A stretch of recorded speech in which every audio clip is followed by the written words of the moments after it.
imajinasi. Hari ini saya akan membawakan sebuah kisah fabel di balik kemakmuran rakyat hutan. Kisah ini bertemakan kejujuran sebagai warisan leluhur.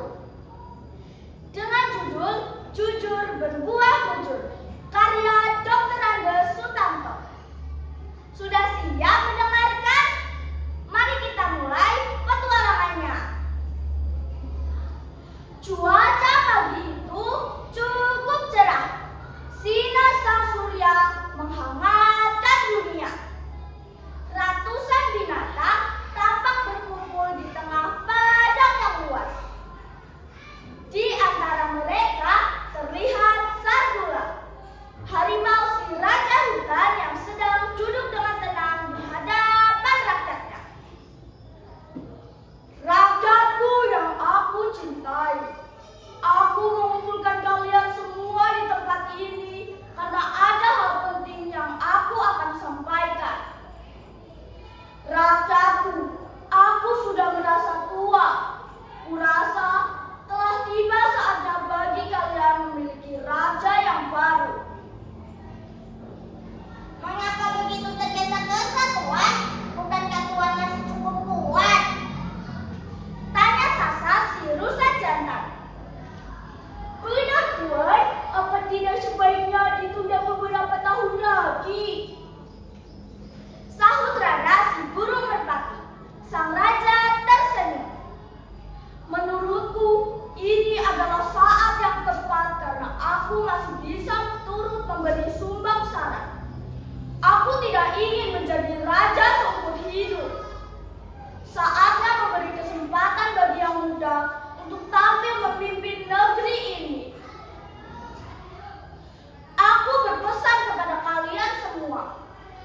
Pilihlah pemimpin yang memiliki jiwa Ingarso Sutuloso, Imadjo Mangunkarso, dan Tutwuri Handayani. Di depan rakyat, pemimpin harus bisa menjadi teladan. Di tengah rakyat, pemimpin harus bisa memberi semangat. Dan pemimpin juga harus bisa memberi dorongan dan arahan. Setelah menerima penjelasan dari Sardula, seluruh rakyat hutan segera melakukan musyawarah untuk mencari calon raja baru. Musyawarah pun berhasil menetapkan 4 calon raja. Dwi Pangga si gajah, Leo si singa, Ella si elang, dan Cacat si harimau. Aku senang kalian berhasil memilih calon raja kita. Kita akan memulai pemilihan itu sepekan lagi. Dan aku sendiri yang akan memimpin pemilihan tersebut. Ingat, tidak ada calon raja yang boleh menyuap dengan cara apapun. Jika ada calon raja yang melakukan suap, akan gugur haknya untuk dipilih dan akan aku penjarakan. Cacat menggunakan waktu sepekan untuk mendatangi para binatang. Dia berupaya menyapa dengan ramah kepada siapapun yang ia lewati dan menolong kalau ada yang membutuhkan. Begitu pula yang dilakukan oleh Dwi Pangga dan Ella. Mereka ringan tangan dan menjunjung tinggi tegang rasa. Mereka ingin dipilih karena sifat baik yang mereka tunjukkan.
biji jagung ke dalam